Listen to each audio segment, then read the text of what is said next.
In this video, we'll demonstrate using XLReporter's Design Studio to create a report that we'll call a daily process workbook. This report's different than previous reports we've created because in those reports we usually have a single template worksheet and we create new sheets in the report every day or every month, and then we collect those sheets into monthly or annual workbooks. In this report, the approach is slightly different. What we'll do is we'll have a couple of different sheets in the template that show different specific data. For example, a summary sheet, a trend sheet, and a raw data sheet. And instead of using those sheets to create periodically new sheets in the report, we'll recreate the whole set of sheets in their own workbook every day. Okay, so to get started with our daily process workbook, let's open up the Template Studio from the Home tab of Project Explorer and create a new template by opening up the XLReporter ribbon and opening Template New. Give the template a name and start with a blank report template. First thing, I will define the worksheets I'll use for the report. So I'll change template to summary because I'll show summary values from the historian there. I'll add a trend sheet where I'll show a chart, and I'll add a data sheet where I'll place the raw data that we'll use on the chart. Next, I'll start connecting data from the historian. And because we have multiple worksheets in this template, we have to specify which connection goes to which sheet in the template. So we do that with the scope parameter. So I'll set the scope to data for the first connection. Select the historian connector and add a new raw values group. I'll select my tags. And I'll change the time period settings to show all samples over the day.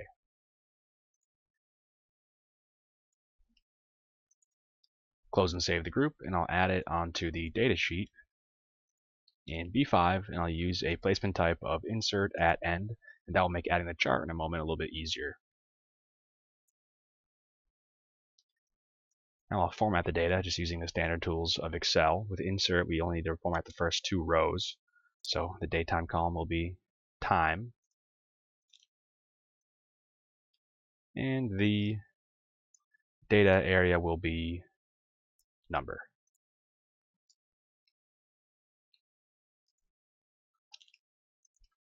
Next, I'll move over to the summary sheet and add in a second group. Here I'll use summary values. Again, select my tags. I'll use the same ones as the other group, but you don't have to. You could do any tags. And I'll use total as a calculation, but again, you can do any calculation here. On the time period, I'll leave default, but just so we know what that is, it's going to be hourly summaries over the day. So for me, it's going to be the total value of these tags every hour over the day.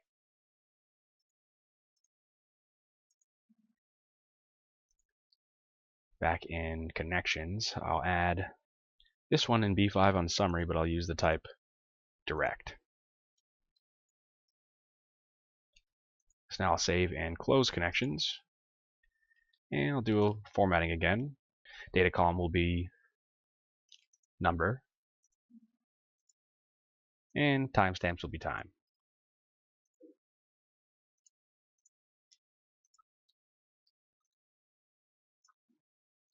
I'll widen out the data columns and the timestamp column as well.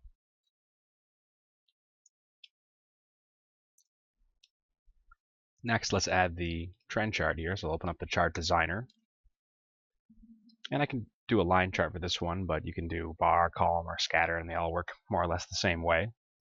I'll call this my mixer temperatures.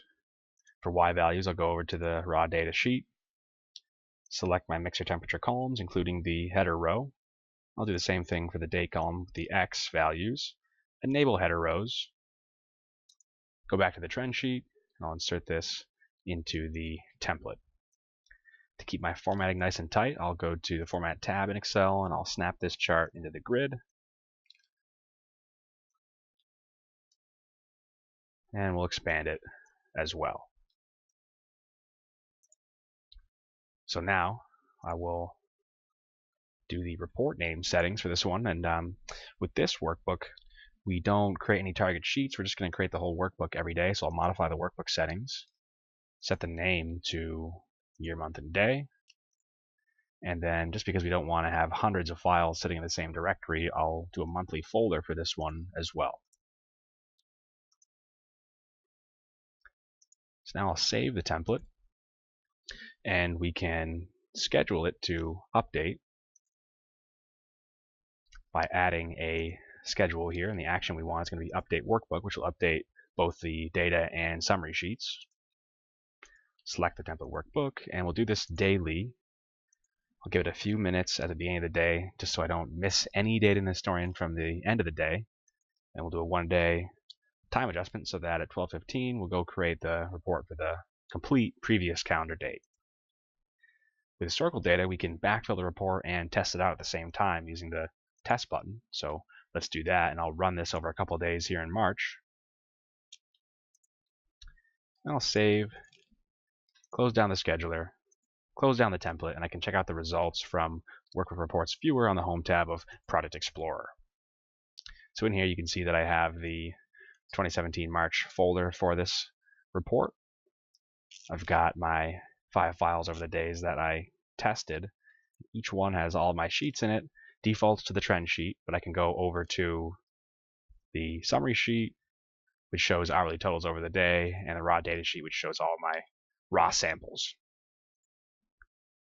So now we validated the design of this report. The only thing left to do is start the scheduler from Project tab of the Project Explorer and let XLReporter just produce this report for us in the background.